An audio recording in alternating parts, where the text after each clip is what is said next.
قبرستان بروند یا خیر. بنابر همین روایتی که عرض کردم که رسول الله صلی الله علیه وسلم فرمودند که کنت نهیتکم عن زیارت القبور، من شما رو از قبرها منع کرده بودم. ما در احادیث رسول الله صلی الله علیه وسلم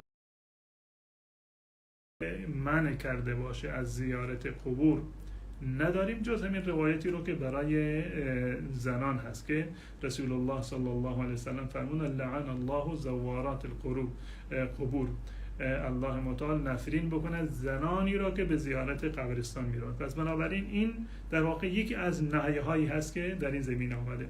و این حدیث که رسول الله صلی الله علیه وسلم فرمودند الا فزوروها فانها تذکرکم الاخره، الان به زیارت قبرها بروید زیرا که شما رو به یاد آخرت میاندازد. خب همون گونه که مرد نیاز به تذکر آخرت داره، نیاز به پندپذیری داره، نیاز داره که دل و قلبش نرم بشود، زن هم نیاز داره.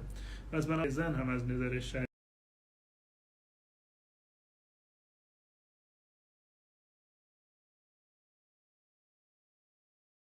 این که به اصطلاح منجر به اختلاط باقی وجود نداشته باشد از نظر شرعی. قطع رابطه با فامیل از نظر شرعی جایز نیست مگر برای مصلحت دینی. اگر مصلحت دینی برای خود شما داشته باشه، زمانی که یک مصلحت دینی نباشه قطع رابطه با خویشاوندان از نظر شرعی جایز نیست. باز هم به اصطلاح عرق کودکی که تازه شیر خورده و فوری مثلا اینو دوباره برگردونده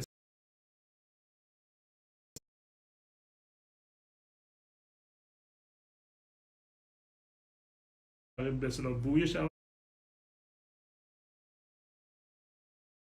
شما احدکم عن صلات از نمازی خواب افتاد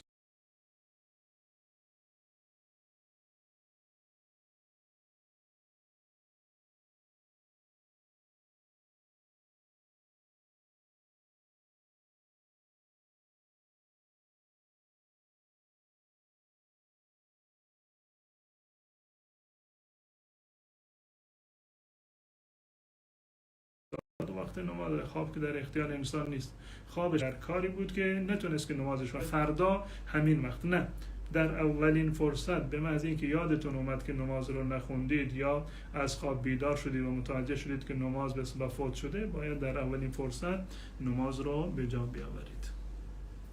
ازدواج سنی با شیعه، ببینید تفاوت فرهنگی و تفاوت دینی و عقیدتی در میان شیعه و سنی زیاد هست. کسانی که ازدواج کردن هم از نظر احکام فقهی و هم از نظر احکام عقیدتی هم خودشون دچار مشکل شدن و هم فرزندانشون فردا برای مشکل. این همه تفاوت دینی و فرهنگی و عقیدتی و عملی وجود داشته باشه به هیچ عنوان ازدواجی تن در بدید. نماز تهجد تعداد رکعات خاصی نداره. نماز تهجد به صورت کلی به نمازی گفته می شود که در شب خوانده بشود.